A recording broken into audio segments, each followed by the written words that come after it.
മൊഴി നൽകി നടൻ അനൂപ് ചന്ദ്രൻ. ഒരു വൈരാഗ്യ ബുദ്ധി ദിലീപിന് എപ്പോഴും മനസ്സിലുണ്ട്. ഞാൻ പറയുന്ന ആനപ്പക മനസ്സിൽ വെക്കുന്ന ഒരാളാണ് ഇദ്ദേഹം.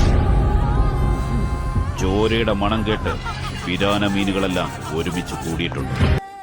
ഗായ്സ്, 9 വർഷം നീണ്ടു നിന്ന നടിയെ ആക്രമിച്ച കേസിൽ ദിലീപ് കുറ്റവിമുക്തനായി നമ്മൾ അറിഞ്ഞു. എല്ലാവർക്കും സന്തോഷമുണ്ട്. എന്നാൽ സന്തോഷമില്ലാത്ത കുറേ ആൾക്കാരുണ്ട്. കാശ് കൊടുത്ത് അയാൾ ഇറങ്ങി വന്നു പറഞ്ഞ ആൾക്കാരുണ്ട്. ഇപ്പം ഞാൻ അങ്ങനത്തെ ആൾക്കാർ ഞാൻ സംസാരിക്കില്ല. മണ്ടന്മാരൊക്കെ മാറ്റി നിർത്തി, ബാക്കിയുള്ള കാര്യങ്ങളൊന്നും സംസാരിക്കാം. അപ്പോൾ ഗായ്സ്, 9 വർഷം അങ്ങോട്ട് പിന്നെ പിന്നാലെ നടന്നു. 9 വർഷം കൊണ്ട് അയാൾക്ക് കുറേ കാര്യങ്ങൾ നഷ്ടമായി. അയാളുടെ ജീവിതത്തിൽ നല്ല കുറേ കാലങ്ങൾ പോയി, നല്ല കുറേ സിനിമകൾ പോയി. അയാളുടെ അവസ്ഥകൾ വളരെ ശോകമായിരുന്നു. അയാൾക്ക് നല്ലൊരു ഫോൺ ഉപയോഗിക്കാൻ പറ്റില്ല. അപ്പോഴേക്കും അത് പോലീസുകാർ വഞ്ചിട്ട് നാളെന്നെ ഒന്ന് പറയണ്ടായിരുന്നു. പിന്നെന്താ, ആൾക്കുണ്ടായ ഒരു ജനപ്രിയ നായകൻ എന്നുള്ളൊരു ടൈറ്റിൽ മാത്രമായിപ്പോയി. അയാളുള്ള പ്രിയം കുറേ ആൾക്കാരിൽ നിന്ന് മാറി. ദിലീപേട്ടൻ, അതായത് ഒരു 1000 പ്രതികൾ രക്ഷപ്പെട്ടാലും ഒരു നീതിമാൻ പോലും ശിക്ഷിക്കപ്പെടരുത് എന്നാണല്ലോ. അപ്പോൾ കോടതി വിധിയിൽ ഞാൻ വളരെ സന്തുഷ്ടനാണ്.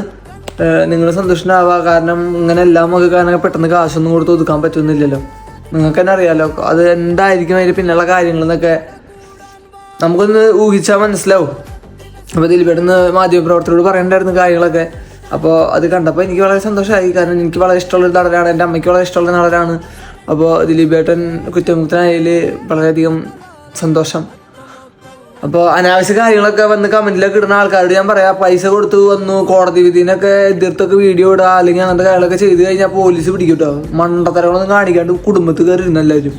അപ്പോൾ ഞാൻ പറയാമെന്ന് പറഞ്ഞപ്പോൾ ബൈ ഗായ്സ്.